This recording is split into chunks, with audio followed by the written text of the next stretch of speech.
उत्तर प्रदेश चुनाव की बात करते हैं, जहां समाजवादी पार्टी नेता डिंपल यादव आज मैनपुरी से होने वाले लोकसभा उपचुनाव के लिए पर्चा दाखिल करने वाली हैं। पर्चा भरने के दौरान उनके पति समाजवादी पार्टी के अध्यक्ष अखिलेश यादव भी साथ होंगे।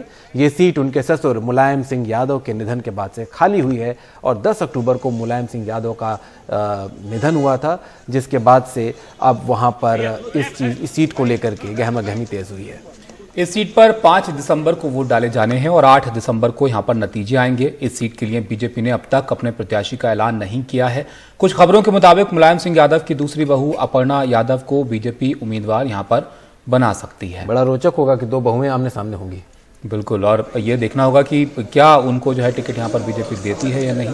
और ये क्योंकि मुलायम सिंह का घर है, मजबूत उनकी सीट है और डिंपल यादव, और ये तस्वीरें सीधे आ रही हैं जहां डिंपल यादव पहुंच गई हैं नामांकन दाखिल करने के लिए मैनपुरी में, और अखिलेश यादव के साथ वो नामांकन दाखिल करने जाएंगी और ये पहुंच गए। अखिलेश यादव की तस्वीर, रामगोपाल भी आ रहे हैं पीछे पीछे, तो रामगोपाल यादव, उनके चाचा और अखिलेश यादव की तस्वीर इसमें सामने है और डिंपल इंतजार कर रही हैं। इसके बाद सीधे वो नामांकन करने जाएंगी। सौरभ शुक्ला जुड़ गए हैं सीधे वहीं से, मैनपुरी से। सौरभ, जरा बताएं कि इस समय वहां पर क्या हलचल हो रही है मैनपुरी में। वो पैदल इस वक्त जा रहे हैं और वहीं पर जाकर नामांकन दाखिल। देखिए, तस्वीरें दिखाते हैं आपको। अखिलेश यादव और डिंपल यादव अंदर पहुंच गए हैं कलेक्ट्रेट में नामांकन दाखिल करने के लिए।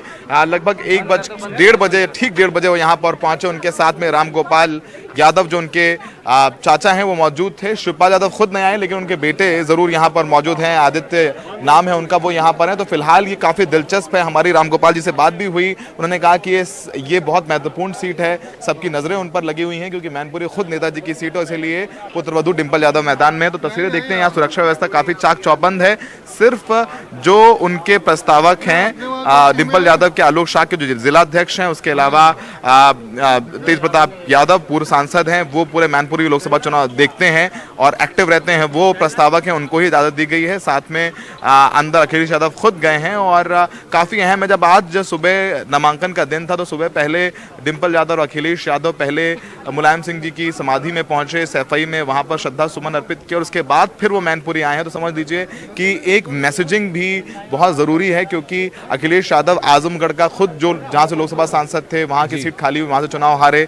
उसके बाद रामपुर जो आजम खान ने सीट खाली की थी, वहां से भी चुनाव हारे। तो मैनपुरी तीसरी सीट, जो तीसरा गढ़ है, ये ट्राइंगल बनता है, आजमगढ़, रामपुर और मैनपुरी इटावा, ये ट्राइंगल है। तो 2 इसके बिंदु हैं वो हार चुके हैं, तो तीसरा बिंदु वो नहीं हारना चाहते हैं, इसीलिए पूरी ताकत झोंक रहे हैं। अखिलेश यादव खुद साथ में आए हैं क्योंकि ना रामपुर गए थे प्रचार करने, ना वो आजमगढ़ गए थे प्रचार करने, जबकि आजमगढ़ में धर्मेंद्र यादव चुनाव लड़ रहे थे। तो ये तस्वीर हम दिखा रहे हैं, यहाँ पे सुरक्षा व्यवस्था काफी चाक चौबंद है।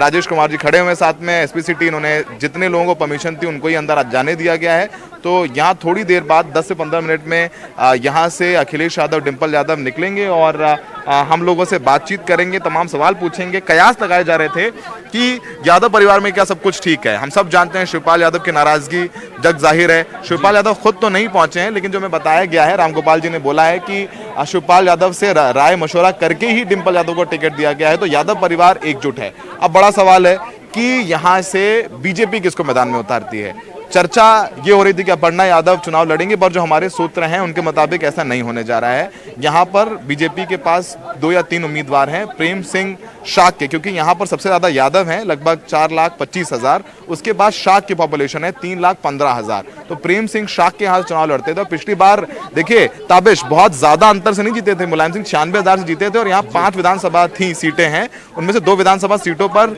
समाजवादी पार्टी चुनाव हार भी गई थी। तो और सबसे ज्यादा लीड मिली मुलायम सिंह को जसवंत नगर विधानसभा से, जहां से शिवपाल विधायक है, लगभग 75,000 की लीड थी। तो 75,000 की लीड नहीं होती तो बहुत मुश्किल चुनाव होता, और जसवंत नगर से शिवपाल हैं। तो बीजेपी अभी देख रही है, समीकरण बैठा रही है। अगर शिवपाल मान जाते हैं बीजेपी की तरफ, थोड़ा सा टिल्ट होते हैं, तो रघुराज शाक्य को यहाँ से टिकट देंगे, जो कि पहले सपा में थे, विधायक रहे इटावा से। नहीं तो प्रेम सिंह शाक्य तो यहाँ से लड़ते रहते। तो ये 2-3 नाम है जो चर्चा में। प्रदीप चौहान जो जिलाध्यक्ष, उनका नाम भी चर्चा में है। अपर्णा का थोड़ा सा मुश्किल लग रहा है, लेकिन जाहिर सी बात है क्योंकि अपर्णा बीजेपी में है तो पुत्रवधू की बात मीडिया में चलाने के लिए तो अच्छी लगती है, और बीजेपी का भरोसा नहीं, एंड में कुछ भी कर सकती है। लेकिन अभी फिलहाल अपर्णा यादव मिली जरूर थी, लेकिन अभी उनके नाम पर मोहर नहीं लगी है। ये तो जो यहाँ का संगठन है उसको तवज्जो बीजेपी दे सकती है। ये तो जिस तरह के नतीजे, जो इसके अलावा 2 मजबूत सीटें समाजवादी पार्टी की रही थी, रामपुर और आजमगढ़, वहां पर रहे हैं, ऐसा लगता है कि बीजेपी यहां पर कोशिश जरूर करेगी, क्योंकि इसी लोकसभा सीट में वो सीट भी आती है जहां से अखिलेश यादव जो है विधायक हैं। जसवंत नगर सीट यहाँ पर आती है, लेकिन क्या यहाँ पर मुकाबला करना चाहेंगी ऐसे में, जब क्योंकि मुलायम सिंह के निधन के बाद ये सीट खाली हो रही है और उनका गढ़ ये जो है वो माना जाता है?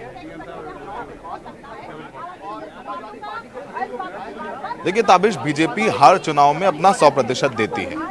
उनके लिए राजनीति अलग है और उनके लिए व्यक्तिगत कह लीजिए सम्मान, वो सब अलग है, लेकिन राजनीति की बात आती है तो बीजेपी अपना 100% देती है। बीजेपी के जिलाध्यक्ष ने यह भी कहा है कि मैनपुरी चुनाव यादव परिवार की जो यहाँ पर गढ़ है उनका कहा जाता है, उसमें उसके ताबूत में आखिरी कील होगी। ये प्रदीप चौहान जो उनके जिलाध्यक्ष उन्होंने बयान दिया है।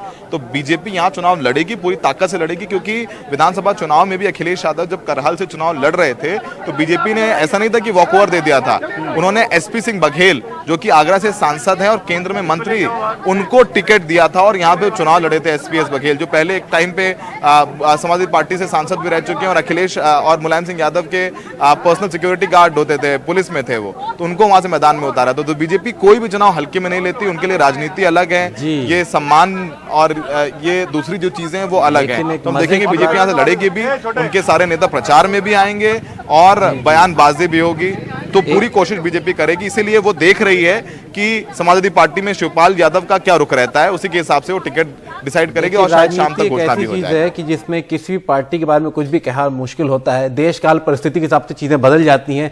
अंधेरी ईस्ट का जब चुनाव होता है तो बीजेपी कहती है कि लटके बाबू चले गए हैं इसलिए उनकी पत्नी के खिलाफ हम नहीं उतारेंगे, जब दूसरी पार्टियां कहती हैं और उनके निधन के बाद वो सीट खाली कर दी जाती है, छोड़ दी जाती है। और यही जब रामपुर और मैनपुरी की बात आती है तो यहां समीकरण बदल जाते हैं, क्योंकि इलाका बदल जाता है। बहुत बहुत शुक्रिया पूरी जानकारी के लिए सौरभ।